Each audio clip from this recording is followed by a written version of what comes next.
You may have heard me joke before saying that there's a real estate agent on every corner of town. And with the growth that we've had in the industry last year, and in my region in particular, it was a 25% growth. Now I must rephrase that to saying there's two agents on every street. But it's an industry that's in turmoil. And in this video today, we're going to go through who's growing, who's changing, and who's dying, and having a look at what that means for you as a buyer or a seller of commercial property. The agency is very much an agency that's growing. They're based in Perth originally, and they're an Australian Stock Exchange, so they're a large organisation, and it looks like they've been making some solid moves coming over to the East Coast. I haven't had too much to deal with them beforehand, but it looks like there's probably three key factors that they do. One is they are hiring people from outside the industry, which has its pros and cons, but it seems to be very unique for them. It looks like the agents themselves are working from home and that they have a central support mechanism. That is a different business model to a lot of agencies, but I would say that is getting pretty much mainstream. Like a lot of us smaller players, myself included, are an agent that works from home. And I think it's being recognised, things like after COVID and the like that, you don't need to have offices. Quite often, our work is done at a client's property, be it an industrial or a residential. So, it's a model that works. So keep an eye out for the agency. It's a model that'll continue to work.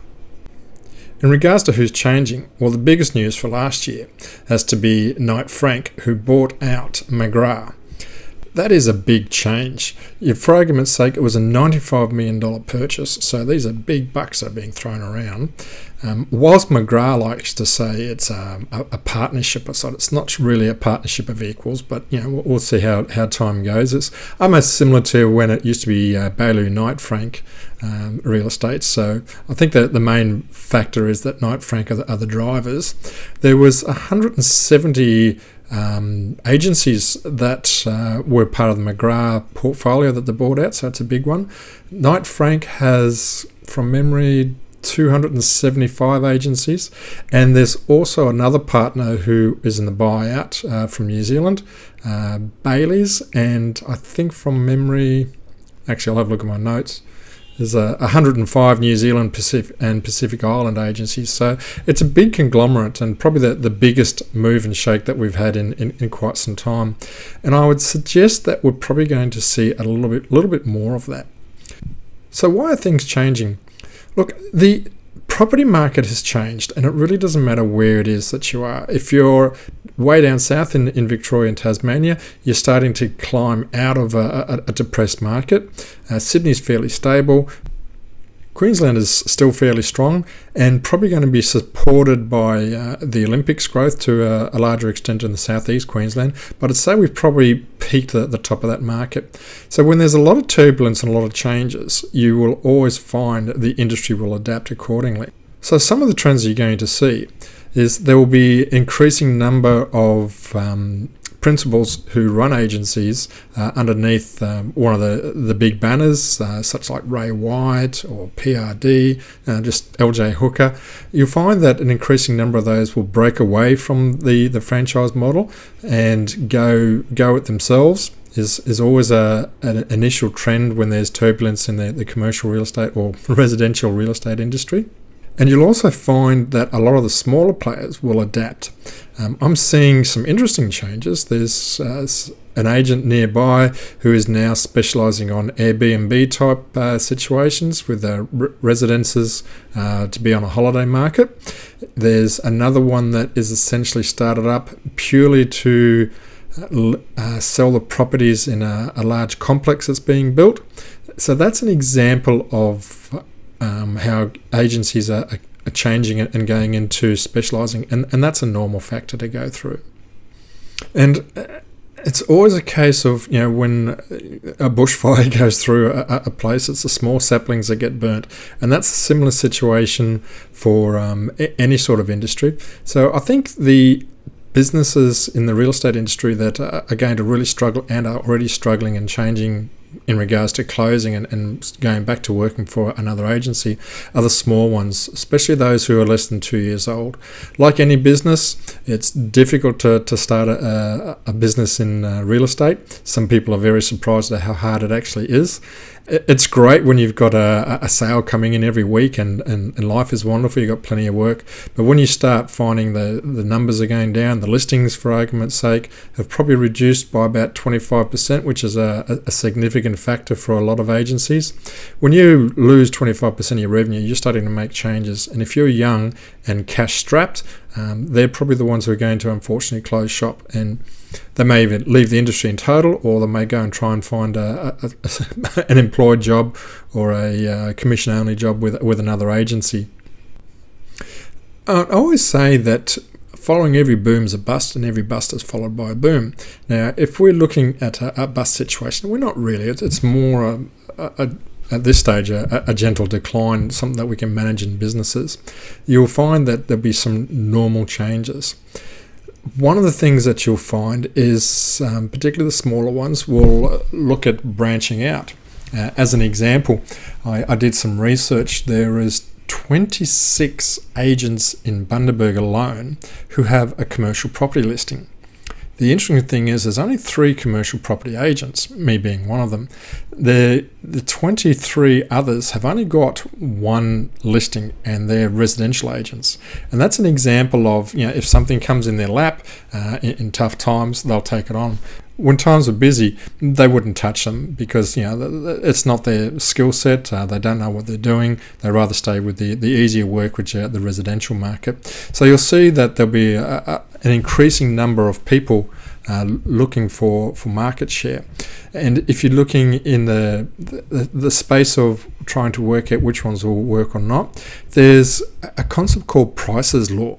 And Price's Law, from a mathematical point of view, is 50% of the revenue is made by the square root of the number of competitors. Whoa, what the heck was that I just said? All right, so let's say we've got 26 competitors in the commercial space in Bundaberg, as the before mentioned example. Well, the square root of 26 is about 4.5. So you'll find that half the revenue for the industry will be made by about 4 agents. And like I said, there's 3 specialist commercial agents, so they take the line, or we take the lion's share of the work. The rest are going to be struggling with just 1 listing. And that is where Price's Law comes into it. So in regards to the residential market, I think there's probably about 250 agents alone in Bundaberg. So the square root of that is about 16. So of those 250 agents, 50% of the sales will be made by 16 agents. And that lets you know that there's going to be a lot of people out there being hungry. So they're the ones who are going to feel the stress and pressure of a shrinking industry. So what do you, as a buyer or a seller of residential or commercial property, can expect to see? All right, you can expect to see more competition because you're going to find that people are keener to get work. It's no longer going to be okay just to hang around and wait for the phone to ring. You're going to have to go out and hunt. So expect a lot more of those letter drops from the residential agents in particular saying, I'm in your neighbourhood, would you like to get an appraisal? Expect to see also increased competition in pricing. That can be a good and a bad thing. Recognise, I've seen agents on the Sunshine Coast with 1% commission. That is very, very skinny, and it's at the pricing that's just not sustainable. So make sure you've got an agency who's going to be doing the work and taking care of things properly. You'll also find, unfortunately, an increase in poor ethics as people get more desperate to make sure they got money to pay their bills and pay their mortgages. So if you get a listing, make sure there's a marketing plan attached. So if they're asking for advertising, and I've seen people ask for incredible amounts of advertising, if they are giving you something like a $2,000 or $4,000 request for marketing, they should have a detailed plan, and it should itemize everything down to that dollar. Secondly, make sure you get a trust account receipt when you hand over your marketing information, because that just ensures that they don't go and spending it on coffee and fuel for the business. They're actually using your money to pay for the advertising that you've paid for. So that is definitely something to have a look at. While we're talking about change, I need to have a mention. You're going to find the Form 2 regime from the Queensland government in particular, which mirrors the changes in some of the southern states. Form 2 is essentially declarations. Like most things from government, has a good intention but a miserable execution. The intention is there's a small percentage of real estate agents who don't declare things properly. As an example, if I look at Bundaberg, sometimes I'll see an agent list a property and not mention that it's in a flood zone, even if it has been flooded 15 years or so ago now. Whilst we think that's not too important in some instances, but it is important from a declaration point of view. And the government agreed with that, and that is why they brought in, it's an extra 10 pages on the contract. Unfortunately, it was really designed for residential and has been dragged across to commercial as well. So I have to organise a declaration from my clients to say they don't have a pool and don't need a pool certificate. The only commercial clients with a pool are those who are caravan parks or motels, which is a very small percent, like maybe 5% of the work that I do. So the other 95%, have extra burdens across there. And the price is another issue. Don't expect to get out of it for less than $500. Most people are now letting their lawyers do it. Real estate agents can do it, but they generally subcontract it out. So that's a charge that'll come across to buyers as well. And there's a saying in the industry that delays kill deals. And it does take time to get these declarations in place. You can probably add another 2 weeks in most instances to get the declarations in place. So it just makes things a little bit harder. Like I said, the intention's good, but the things that should be declared, like asbestos registers and flood zones, aren't included in the declarations, but we'll let you know if there's a pool in the middle of the manufacturing installation business that we're going to sell you. To give you an example on what I think will happen in the future, I've made a few charts just for the suburb that I'm in. Now, I live in Bargara and we've got a population of about 5,000 people, so it's a very small place. And what I've got here is the number of agencies and the number of, I've broken them up into independent agencies as well as the major players. What I've done is create a couple of charts, one for 2024 and one for 2025, just so you can see the growth. And there's about a 25% growth in Bargara alone, so that'll be reflective across the country. Some will be higher, some will be lower, but it gives you an idea. We're a growing suburb, so it's maybe a little bit higher than some others, but it's 25% growth.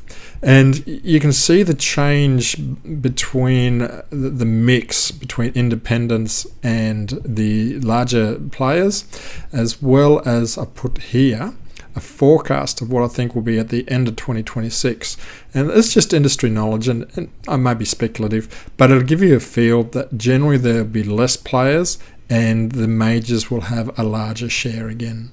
So in summary, let's have a look. Who's growing? All right, so the agency's growing, and Knight Frank is growing. Who's changing? McGrath's changing because of the purchase that's come across from Knight Frank. A lot of the smaller players are changing. Either they're drifting out from the larger franchise models, or they're specialising into smaller brackets, or they're changing revenue streams. You may find more of them going back into property management. And finally, who's dying? Essentially, like all industries, when they're under stress, it's the young ones, the ones who are less than 2 years old. Perhaps also a focus on those who may never have run a business before. So you put the factors of a new to business as well as a new business, that really does increase the risk. So let me know what your thoughts are, especially if you're watching this video maybe a year after I've espoused what I think is going to happen. And we'll take it from there. Until my next video, this is Peter from Bundaberg Commercial. Take care and God bless.